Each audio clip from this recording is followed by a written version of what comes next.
अचित हो गए हैं। डर लागे मुहे हंसी आवे, अजब जमाना आया रे।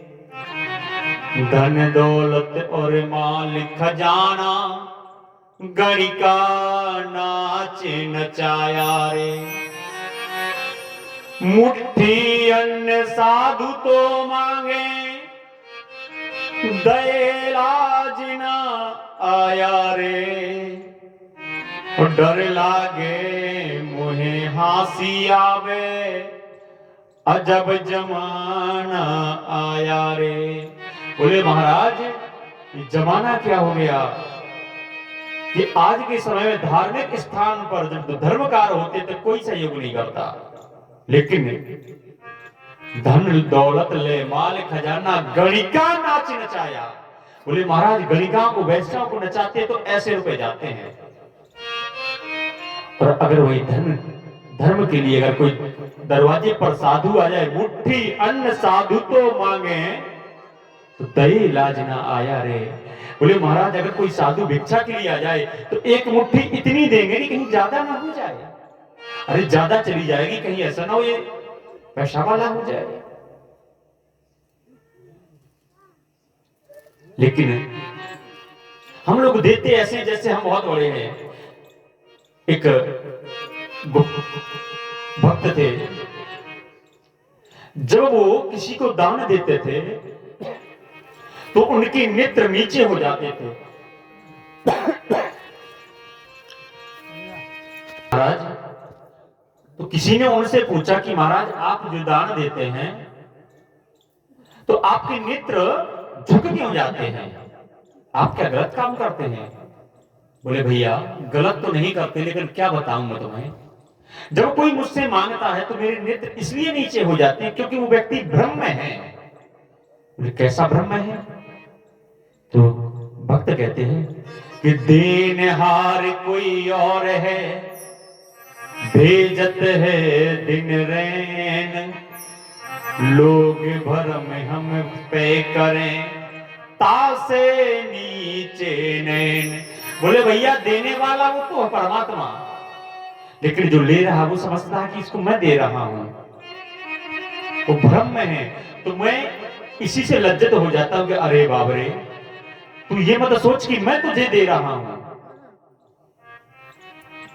देने वाला तो परमात्मा है, जो सबको दे रहा है वो मुझे दे रहा है, और वही मेरे हाथों से तुमको दिला रहा है।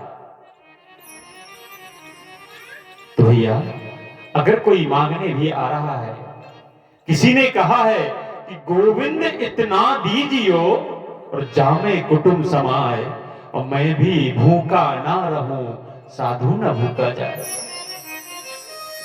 साधु मांगते हैं और हम जब देते हैं, अगर बहुत से लोग होते नहीं देते। एक गांव में एक साधु जी मांगने गए, तो जो उनकी सास थी वो थोड़ी कर्कशा थी, वो बगल में पड़ोसी की आ गई थी। तो बहू से कहा बेटा कुछ दान दे दो। बेटा बोली महाराज हम नहीं देंगे, हमारी सास नहीं है। साधु जी चले आए, जैसे ही पड़ोस में गए तो वहां मामे लगी। अम्मा बोली काय महाराज हमारे घरे गए थे का? बोले हाँ गई थी माता जी। बोले काय बहू ने कछु दान दो कि नहीं दो? बोले बहू ने तो कुछ नहीं दिया। बोले हमारी सास नहीं है, हम नहीं है। बोले अच्छा बहू की इतनी हिम्मत, मना करता हूं मैं। चलो महाराज हम दे हैं। अब संत जी ने सोचा कि चलो माता जी तो बहुत अच्छी हैं, बहू ने मना कर दी, चलो अब यही कुछ दे देंगे। संत जी बेचारे पीछे पीछे चले गए उनके साथ, और जैसे अंदर पहुंची तुरंत दरवाजे, हाँ महाराज अब मांगो। संत जी बोले मैया भिक्षाम देहि। माता जी आई पल्लू डालती, बोले महाराज हमारे घरे कछु नहीं है, दूसरे घरे जाओ।